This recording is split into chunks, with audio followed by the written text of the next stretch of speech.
Good morning, everyone. Good morning. Thank you so very much for your presence. And once again, I would like to apologize because this delay was unexpected. When we made the plans with the train, I was not counting on the delay from the train from Orlando to here. But anyways, thank you so very much. You guys are really heroes, and I can guarantee all of you guys have a passage, a free ticket for No Solar as soon as you guys pass it away. Because being here on a Sunday with the sun outside in the middle of a holiday like that, after 4th of July, you guys are true heroes. Thank you. Thank you so very much. Before you leave, you can get your ticket for No Solar with Teresa. She's going to handle that for you guys. But one of the things that Susanna was talking during her prayer and opening, it's about the gratitude. And actually, as there is no coincidence on Spiritism and when we prepared the studies, the beginning of this talk, I will bring some concepts and ideas about the gratitude. Because when we see and we face the struggles and the problems that we have, the first thing that comes to our mind is to ask, why me? But we should be asking, why not? How to overcome life obstacles. The very first thing that we have to be aware of, obstacles are part of our lives. There is no such a thing as a perfect life. Imperfect spirits living on an imperfect world, that we cannot have a perfect life. It doesn't match. We always going to have some challenges, and we always going to have some struggles that we have to face. While we are learning or studying gratitude, the very first thing that we learn to do is to be grateful for the good things that happens to us. Then we move on a step forward, and then we started to be grateful for the bad things that do not happen to us. On the third stage, we're going to start to be grateful for all the struggles and problems that comes towards us, because there is a reason for that. We got to make sure, and we got to have in our minds very clear, there is no mistakes in God's plans. If you are facing something, there is a reason for that. Maybe a learning, maybe someone that we need to help, maybe someone that needs to help us, but there is a reason for that. When we go to Joanna De Angelis, for example, in a lot of her books, she has a book that only talk about gratitude. And in one of her books, she says gratitude is the ultimate expression of the psychological maturity of a humankind. She also teaches that true maturity is also being grateful for apparent failures, pain, and challenges. These occurrences are part of the learning process and the spiritual evaluation. So, why do we need and how to overcome our challenges? Before we go there, I would like to read this passage, because this entire passage, this entire study today, is based on this passage in the Gospel of Luke. So before we go to the details of that, I would like to go here, press, no, doesn't work. Go here. Yes, and now it works. So on Luke chapter 19, verses from 1 to 7, we're going to find this passage. And when Jesus had entered Jericho, he went through the city. And behold, there was a man named Zacchaeus, and he was a chief of the publicans, and he was rich.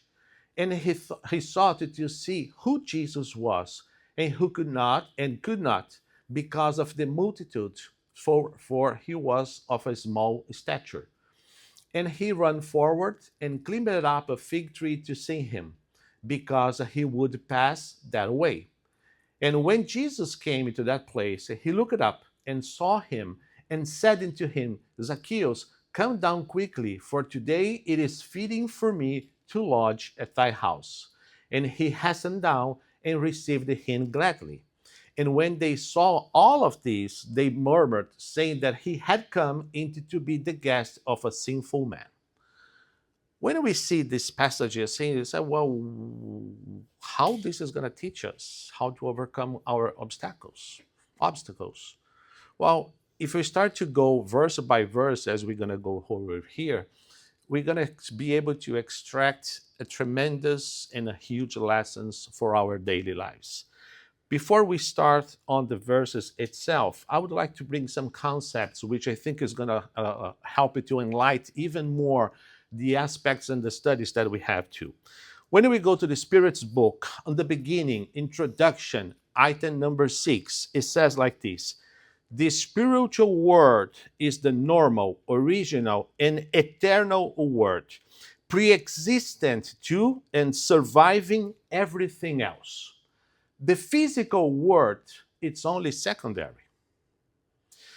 So with that, and by the way, most of the time when we start to study the Spirit's book, we pass the introduction, we pass the prolegomena, and we go straight directly to question number 1: what is God? But when we pass that, we missed these concepts. We miss a lot of information which is in the beginning of the Spirit's book. And if we pay attention to this is very clear. The spiritual word is the normal, original, and eternal word. We are spirits that temporarily are having a material experience. So that's the first thing that I would like to bring and make it clear. The second thing, question 230. Do spirits progress when they are in the spiritual realm? They may, in proportion to their efforts and desire for improvement. But it's in the physical life that they put the new ideas they have acquired into practice. So, how many times we have heard that we are in a world of a trial and atonements for now? Much more trials than atonements, because we don't have the capacity to pay off all of our debts from the past as of now. So most of our challenges are just trials. Obstacles and difficulties are that what takes us out of our comfort zone and push up to the hill. We go to the spiritual world. We get the lessons that we need. We learned. But how are we going to be put in practice everything that we learn if not over here on earth? Because when we're living on a spiritual world, we don't have material needs. We don't have to work for food and money and housing and comfort. We don't, most of the time, we're going to be surrounded by people that like us. We're going to be in an environment that we feel comfortable, that we like, that we feel love it. If we are in this very nice comfort zone on the spiritual world, how am I going to be practicing patience, detachment, forgiveness, patience? I'm not being challenged living in the spiritual world. I'm only challenged when I'm in the physical world. So, with that said, now we can define exactly what obstacles are. Obstacles, according to Joanna de Angelis, they are the tests to challenge the latent values of knowledge of each one's ability to fight. So the obstacles are the instruments that God have to us to put in practice and extract from our knowledge as we are acquired on the spiritual realm and put into practice over here. Because once we start to practice those values, those challenges, these are going to become our natural reactions. But in order to be able to do something like that, we needed to acquire the knowledge on the practical way. If you look into Jesus, for example, on all of his attitudes, all of his words, and everything that he said, everything that he did, he never had to think, not even a second, on what has to be done. Everything was so natural from him. Everything was so, flowing away from him naturally. He never had to think anything about it because he knew exactly what to do. Why? Because he was a perfect spirit. But take a look on the apostles, for example. All 12 of them, on any challenge that they had, that they faced it, they were not so sure what they had to be done. They were not so sure how to proceed, how to behave. But in Jesus, that behavior was absolutely natural. Why? Because he mastered all the values that he needed to learn. How are we going to be mastering those values? Going to the challenges and the obstacles. Because if not, we're going to be always in the infancy of our spiritual world. We are not going to be able to challenge. If you are always living in nosso lar, for example, we have no challenges. We got a lot of people that loves us around us, so we don't have to fight for food or anything. But over here, that's where we're going to be able to develop and master those virtues that we need to acquire. So now let's start going on a verse by verse, and then we're going to start to bring the extract and the message how to overcome those obstacles. The very first verse that we find on this passage says, "And he tried to see who Jesus was, and he could not because of the crowds, because he was in small in stature." Why was he looking for Jesus? Usually, we're looking for Jesus Christ, divinity, whatever, or religiosity, whatever we can call that, when we're in trouble. When everything is okay, we don't even remember about the Spiritist Center, that we need to take a passes or anything like that. Everything is fine. No, I'm not going today because, by Brazil plays today. I'm not going to the Spiritist Center today. So, no, I'm fine, etc. But when the problem comes, when the struggles shows up, the very first thing that we say, now I'm going to go to Santa Espírita because now I need to take a passe. Something is wrong with me. I need to take a passe. And then we come. That's the same thing for everybody. It's in the human nature. When you feel comfortable, we don't feel the pressure to look for something better for ourselves. But Zacchaeus, he reached out to Jesus because he was looking for a new life, a new thought, a new mental field, a new attitude, a new life. He wasn't happy on what he was doing, collecting money, being work as a Jewish, working for the Romans, collecting money for those people. He wasn't feeling comfortable with that. And he had heard about Jesus before in his speeches and everything that he has done before. So he was looking to see, who is that man? What he has to show me that I might be able to change the way that I see life as it is. So he was looking for Jesus because something was not quite right with him. But why couldn't see him? First, because of the crowds. There's two types of crowds that we face. The very first one, it's our own personalities. The multiple lives that we had before, the multiple existences and experiences that we had before, the multitude of ways that we seen life before. So each one of our previous lives carries along a personal experience and a different personality. So whatever I learned in the past now is confronting with the new truths. So if you were lucky, and for sure Susanna and Teresa are lucky enough, we are in our second incarnation as spiritists. Because the spiritists came to us about 100 years ago, 200 years ago. So if you were very lucky, we are in our second experience as spiritists. Everything that we had learned before, we were Christians, we were Protestants, we were Jewish, we were Chinese, we were Buddhist. And we learned a lot of different interpretations and a lot of different things. We were warriors. We used to kill in the name of Jesus. And now we are learning things and listening things or giving a new perspective for those things that brings in conflict with my previous experiences. So about 1,000 years ago, I was thought that I should be killing in the name of Jesus, and now I'm being said, no, you have to forgive and forget about everything that anyone has done to you before. So we have a conflict inside of us. So the very first multitude that we face are our previous experiences, the previous personalities that we still have under us. That's the very first thing. The second crowd that we face, it's obviously family, friends, peer pressure. Now you're going to the spiritist center. Now you're crazy. Now you're talking with the dads. Come on, have you not got nuts? And we face those pressure. And if you are not strong enough to assume our new position, our new values, we're gonna be giving up for our new ideas because we face those pressures. That's what we call the peer pressure. But and what about the small stature?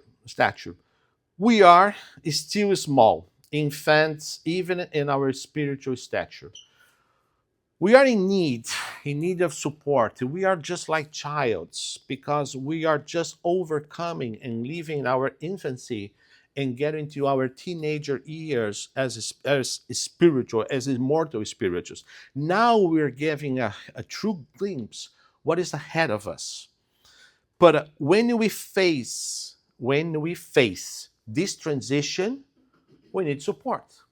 Same thing happens when we were kids and we were becoming teenagers and even younger adults. We needed the support from our parents to guide us. Do this, don't do that. Go this way, don't go that way. Do looking for these values. Don't look up for that. So that's exactly what Jesus is doing for us. We are still small and we still need those guidances to face and to overcome the vices that we still carry inside of us. And in Matthew chapter 11, verses 28 to 30, we're going to find, come to me, all those who are weary and burdened, and I will give you rest. That's exactly what we're doing right now. We're looking for that support. We're looking for that because we are facing our challenges. The values that we have right now doesn't fit us anymore. We don't feel comfortable for what you're seeing. We don't feel comfortable by the struggles and the problems that we have. And now I'm looking for Jesus because I need a new guidance and I need someone to guide me through this.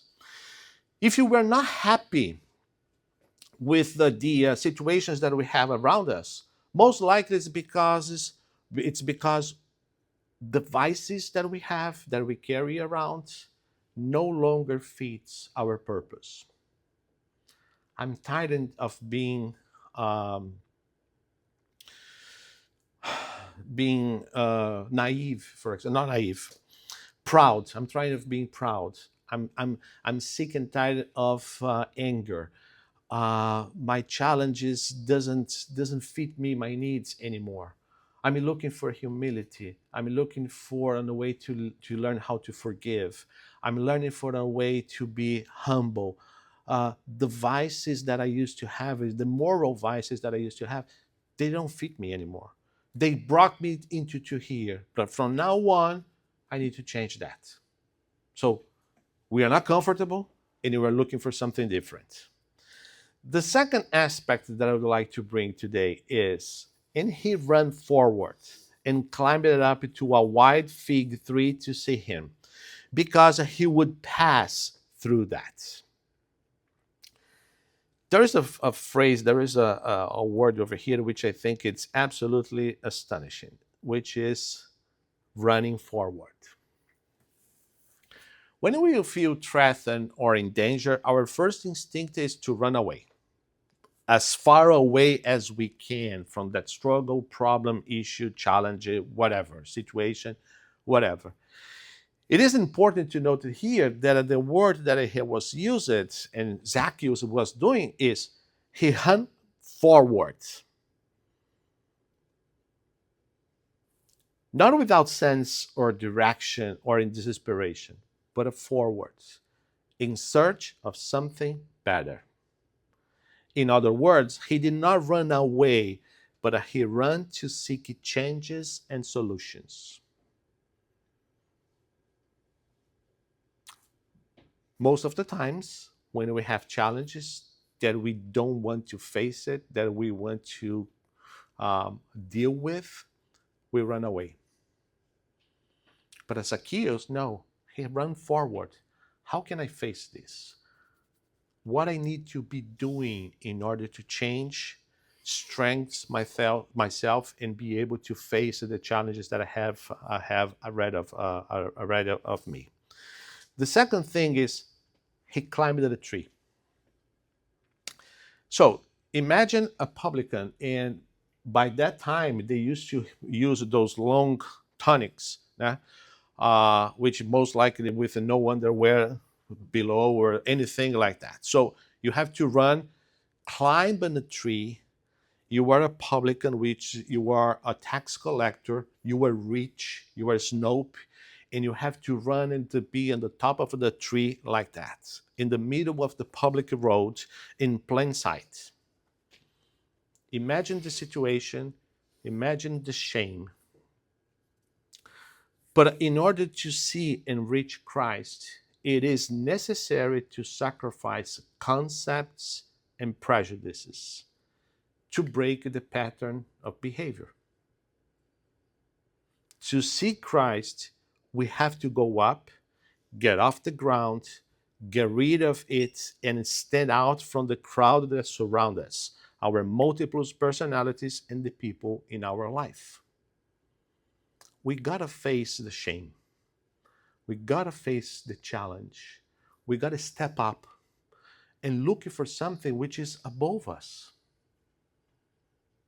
We cannot be afraid to be exposed, because in a lot of situations that we would like to improve ourselves, the very first thing that it becomes a real challenge is the shame. Because I have shame in being this. I have shame in doing that. I'm ashamed of who I am. But ashamed to whom? To ourselves? To our peers? But they are not the ones who created me. I was created by God. I was not created by my mother or my wife. They just happened to be the ones who generated my body and decided to live in this incarnation with me, but I wasn't created by them. I was created by God. So if I should be ashamed of something, I should be ashamed towards God. But God is mercy. God doesn't condemn. God doesn't judge. God gives me reincarnation after reincarnation after reincarnation after reincarnation in order to me learn the lessons that I need to learn so I can go back to Him purified. The shame that we may be having is going to be a shame towards God, but He's not paying attention to that. That's so that He sent Jesus and said, hey, Jesus, come over here.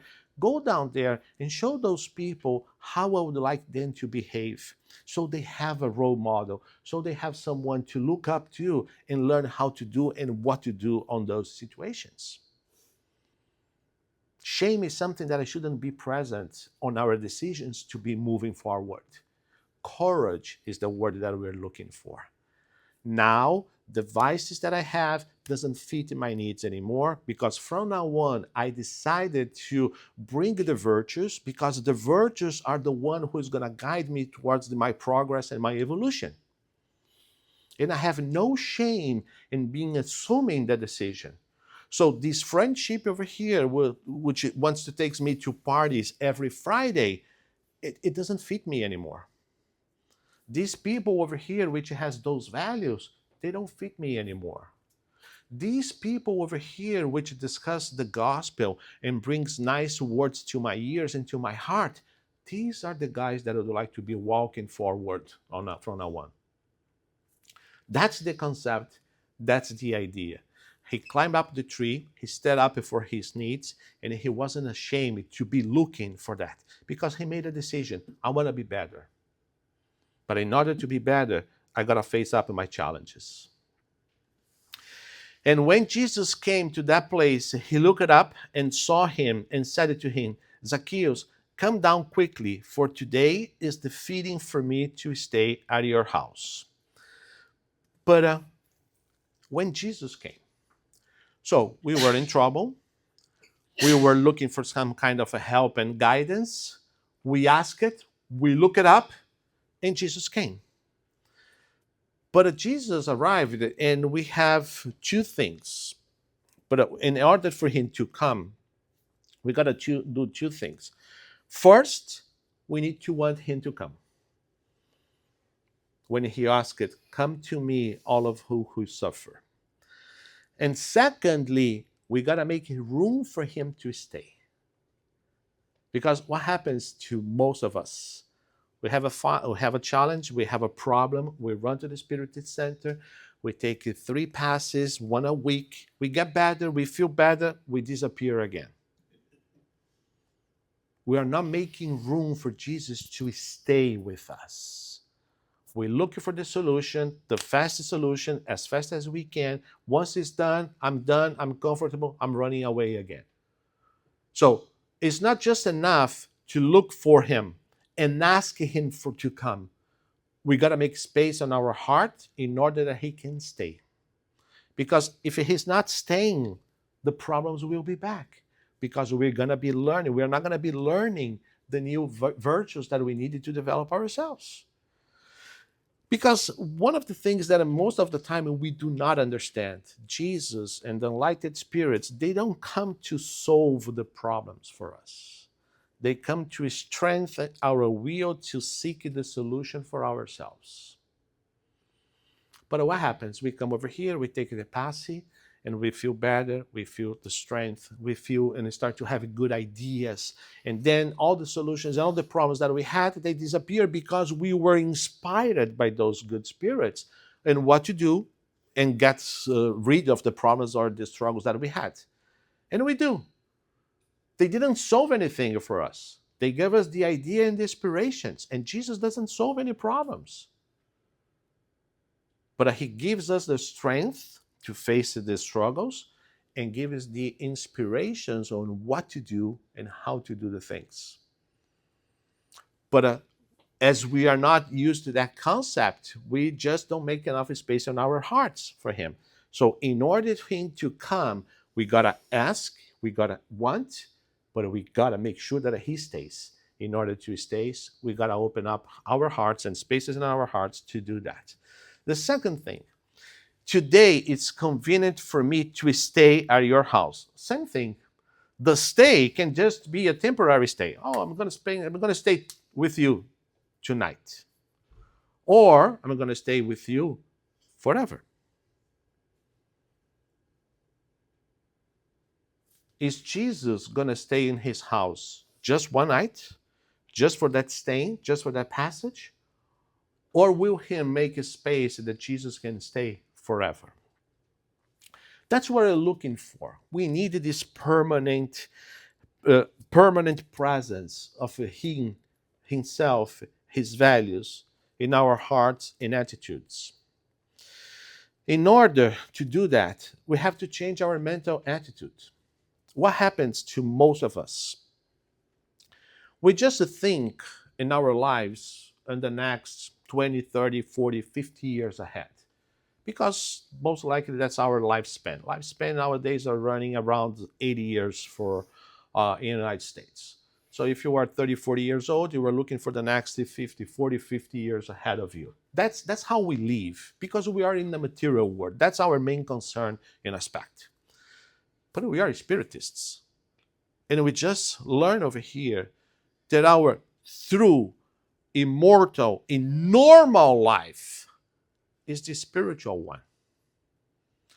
In order to do that, we got to rephase and reevaluate the way that we're living nowadays. So if I want to live in order to be able to fulfill my mission, which is, by the way, get out of this life better than when we came in. Not perfect, not saving anyone. My mission on this life, on this earth, is to get out of here better than when I came. That's my mission. In order to do that, we got to challenge, we got to change the concepts and the ideas, and we got to make a space that Jesus stays with us forever, not just while we are in trouble. Again, once we change our mindset and we forget a little bit about the next 30, 40, 50 years, and we start to think in the next 2, 3, 4 incarnations, our mind changes. Because now I'm making decisions, not thinking about the results that I can get next week on my promotion and my job. I'm making decisions on what kind of consequences I will have in the next incarnation. So someone just step up over you on your professional environment, on your job, and got a promotion that we've been working for so many years and everything else. We can develop and we can feel all the hate toward that person, and you know something, one day you're gonna pay me over for that, you know I'm gonna do this and that, you're gonna see me and everything, so you're gonna create that hate.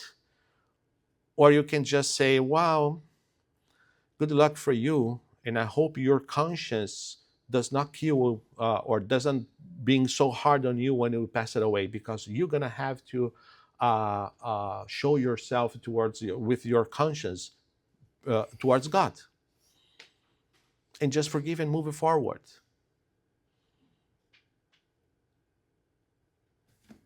If we start to think on our next incarnation, on the consequences in the future, we are not going to be looking forward to get a revenge against that person.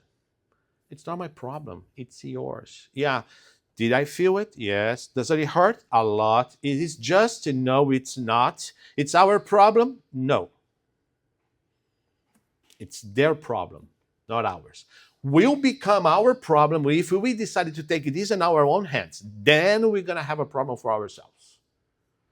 But if it's someone does commit some kind of injustice towards us, that's not our problem.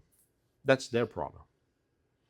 So we gotta change a little bit our mindset on that. We gotta start to think on our next lives and thinking on the consequences for the future. In order to do that, he got to make space for him to stay forever. Are we making spaces in our hearts to Jesus to stay forever? And he hastened down and received him gladly. He received is with joy. The pinnacle of an achievement is always a moment of jubilation and joy. He came down from the tree because he found Christ and decided to let him land in his life definitely. He received him with joy. I found my guide. And over here, we talk a lot about Jesus because that's our belief. But if you feel and you follow Moses, if you follow Buddha, if you follow Confucius, Moses, all the great prophets that we had, bringing the same message, it doesn't matter because all of these prophets came by Christ's decision and guidance. They all work for him. It doesn't matter the religion that we profess, that we follow, because the message is the same in each one of them. What differs in the religions, it's not the concept, it's not the core message, are the men. We made the things different, not the message. But anyways, he found the joy because the message that Jesus was bringing to him was good enough. And he decided to stay. He found the joy. When we talk about letting Christ land in our lives, we are not talking in a sense of a worship of Christ. Oh, I'm a Christian, I believe in Christ, and from now on I'm going to be following Christ or whatever, etc. To land definitely Christ in our life is to act like him. It requires action, not worship. What was the action that Zacchaeus took over here? And he said, when Jesus went there, he said, wow, I'm so glad that you came over here. I don't have the words from the gospel in my mind, The message was this: Jesus, you came into my house and you changed my life. I promise it to you that I will overpay in double for everyone that I collected money more than I was supposed to. And if I can't, I would do something else and I'm giving away all my money and all my fortune. He acted. It wasn't just in the words, oh, no, I'm going to follow you. No, I'm Christian. No, he was acting towards something. He did something. What are we doing in ourselves in order to open a space and we can really practice the virtues that requires humility, detachment, humbleness, devotion, love, charity, benevolence, indulgence? We got to make those concepts and ideas our daily behavior. Is that easy? No, that's not easy. That's why we came together over here on the Spirit Center once a week, twice a week, in order that we can get together, get the lessons that we need, find the strength that we need, get the blessings from the Spirit, so we can strengthen ourselves and our will and do that. Again, we reached this point in our evolution, in our evolutionary state, after, I don't know, 50,000 years incarnations. I don't know how many more incarnations. We needed to stop the process that we had before and initiate a new one. But in order to initiate a new one, we got to commit.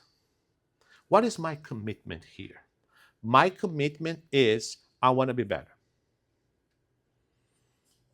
I want to pay at least part of my credit card debt with God. At least part.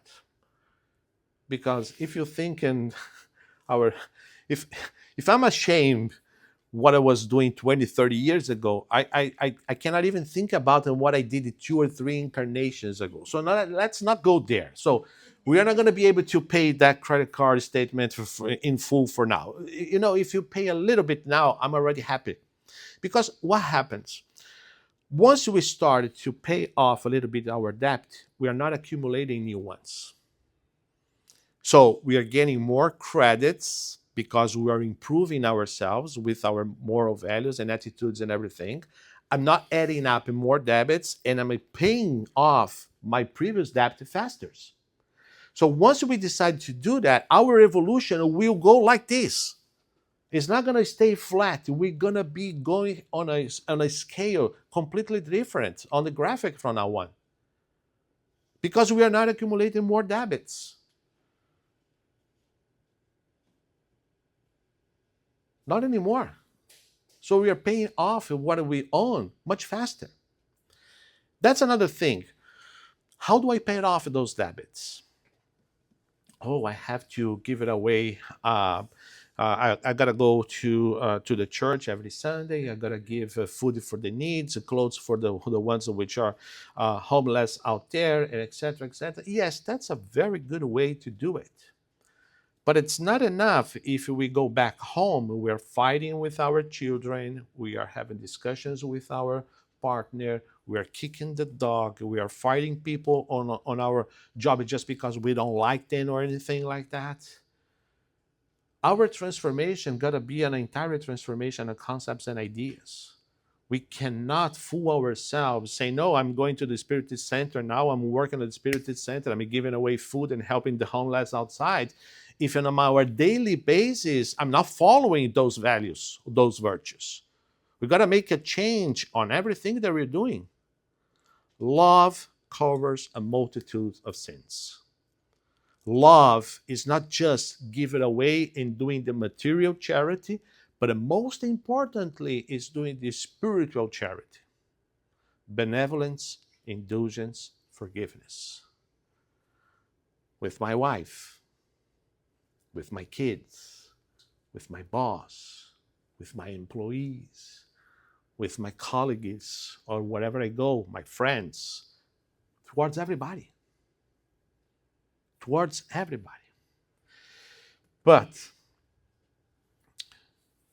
and when they saw all these, they murmured, saying that he had come in to be the guest of a sinful man. But anyways, guys, just let's be serious. That's what he came for.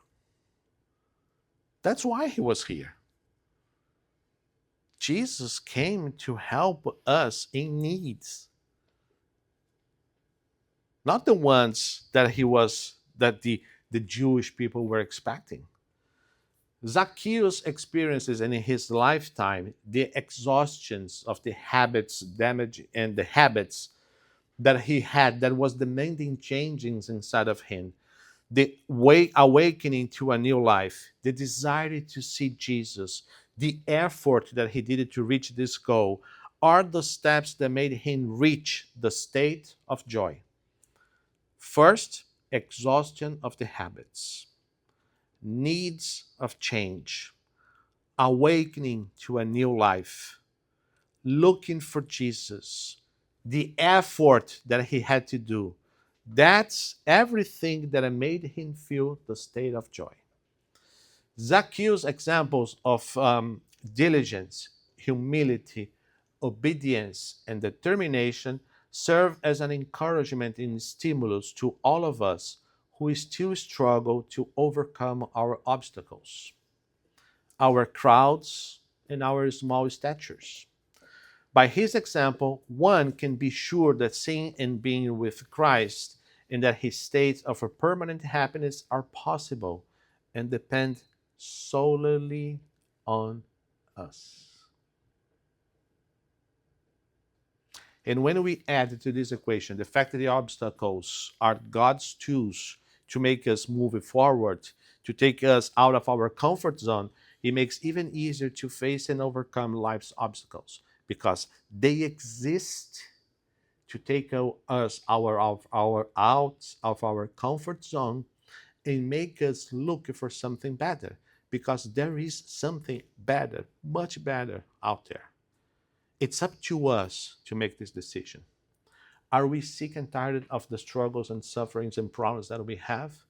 Let's look for the guidance for those who came back to us 2,000 years ago, living on this earth, walking on this earth, saying and acting as per God's demands and how we should be doing the things on our own. We have the seeds inside of us. We are all sons of God, created at His image, created at His image that says we have the values on us.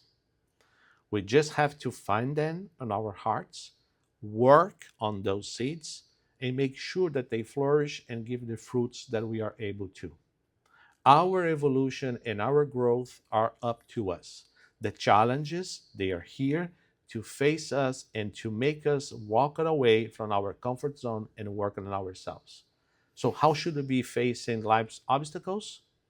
With happiness. Because if they are coming to us, that's because God believes in us and He needs us back to Him. Thank you so very much for your time. Once again, I apologize for the delay and hope you guys have a wonderful Sunday e go Brasil. Thank you.